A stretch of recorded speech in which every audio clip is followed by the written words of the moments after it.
مساء الخير. I will speak in Arabic. Good afternoon. I'm going to be speaking in Arabic. I hope you will understand me. I am an ordinary citizen. My name is Moayad. I'm an ordinary citizen like other ordinary citizens, and I would like to protest against the ill treatment by Assad since the beginning of the revolution. Perhaps you may not know what is really happening, or perhaps the image is rather blurry. So allow me to explain this to you as a Syrian citizen and as a journalist. I would like to draw the general lines of what is happening. In April of 2011, a certain number of families demonstrated against Bashar al-Assad because he had imprisoned their children. Their children had written on the walls of the school. They had put a certain number of expressions, as was done in Egypt and in Tunisia during the Arab Spring, but President Assad imprisoned them, ripped off their nails, tortured them. So the parents protested. They asked for their children to be returned, but the regime killed them. They took action against the families, which closed ranks, and they were told they were terrorists and Salafists.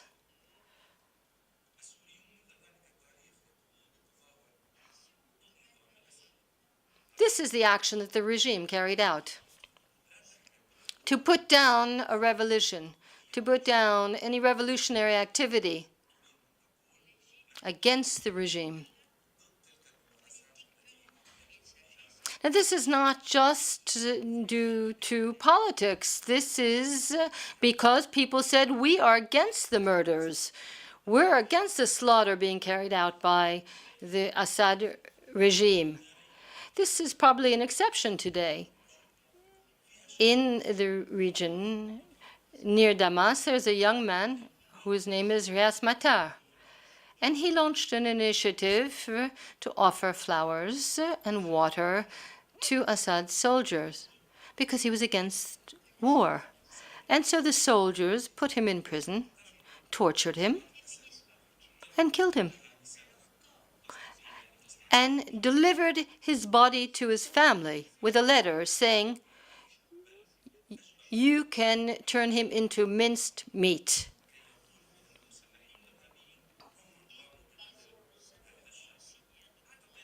And they signed a document saying that terrorist Islamists who were armed had killed this young man. This is an example of what the Bashar al-Assad regime has done. Perhaps there are videos, we'll see demonstrations, we'll see photos, and many other people will tell us what is happening. And we will learn about what the regime has done. They have committed torture in prisons.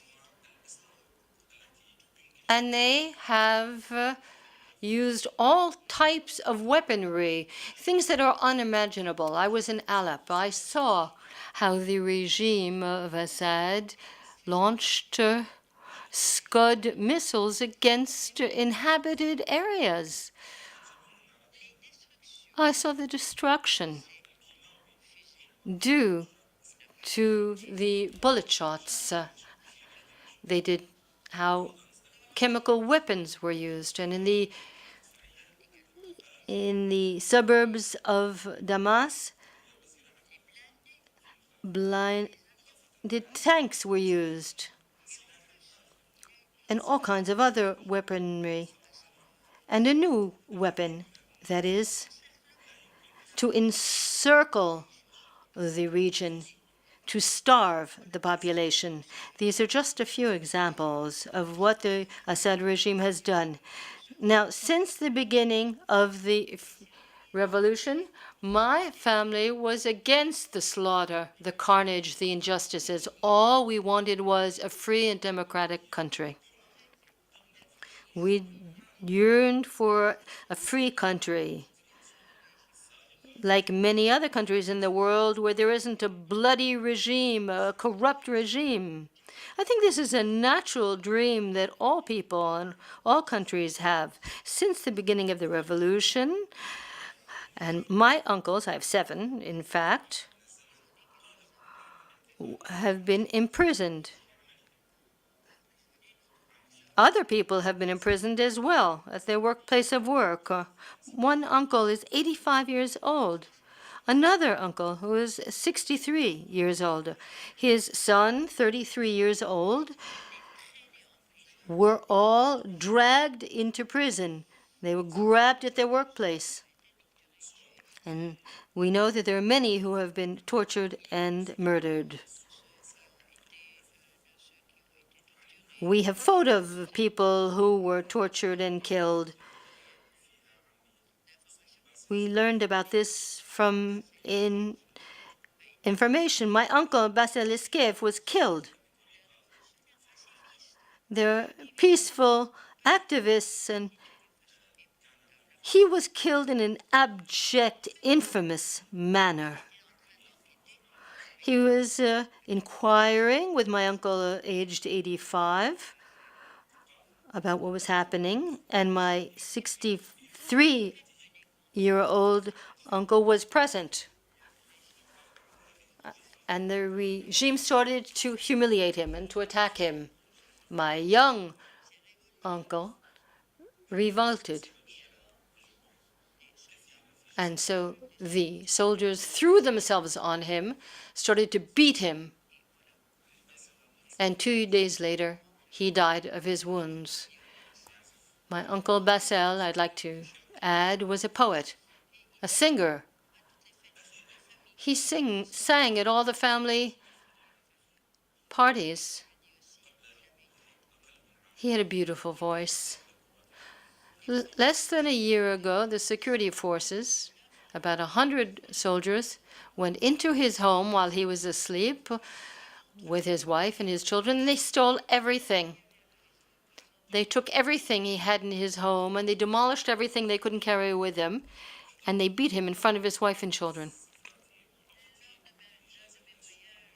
During one of my trips, during my vacation in Syria, I had brought a present from my brother. The Assad soldiers took the gifts. We should not justify terrorist practices. If we justify them, then we ourselves are committing terrorist acts. Assad claims that he is fighting terrorism. He claims that he is fighting terrorism. Is that true? Is that what is happening? Is he doing that with Scuds? Does he need to bomb civilian neighborhoods? These are actions that no one in the 21st century could possibly imagine. But this is what is happening in Syria today. So personally, I think about it, and I try and understand how I, as a journalist, can transmit this information. How can I recount what is happening within the country? And sometimes I say, I can't do this, because it is not something that you can recount with words or with films. I went to a region that had people who were fleeing, and I asked them why they were running away. There were missiles being launched there. So the population got together to save the people who had been trapped under the rubble. And that is when the regime started launching rockets against those people who were trying to provide assistance to those who were trapped. We've heard that things are calming down, and then a half hour later, once again, the rockets start raining down on the same area. The goal is not only to kill people, the goal was to prevent the journalists from being able to go there and take photographs. They strike hard. They try to strike this region very hard, like all the other regions that are trying to get rid of Bashar al-Assad. The government is trying to punish those who revolt against it. You'll see the picture later on of a young man whom I interviewed. His entire family was killed beside his father and a large number of his neighbors. And this young Moy was talking to me in the form of a poem. And I think it would be impossible to convey all of that. He said, after the bombing, my father called and said, "Are you okay?" I was afraid for my father, and I was bleeding. And I said, "Yes, I'm fine." "But are you all right?" This was a child. He was 10 years old. And at this terrible moment was worried about how his father was doing. Imagine Naif, this young boy, and who at the end of this interview asked me this question: why is Bashar al-Assad trying to kill us? Is it the law of the jungle? And I think that it's hard to find an answer to this question. It would be hard for humanity, the history of humanity, to find an answer, to understand why this crime is being committed. This recalls the Holocaust. This recalls the slaughter of millions of innocents, or Rwanda. Are we seeing it again? Should we stand by and not react? Well, this slaughtering is taking place in Syria. There are numbers of people being tortured, and can we say we didn't know, I didn't realize? Can we do this? I'm asking you. Thank you.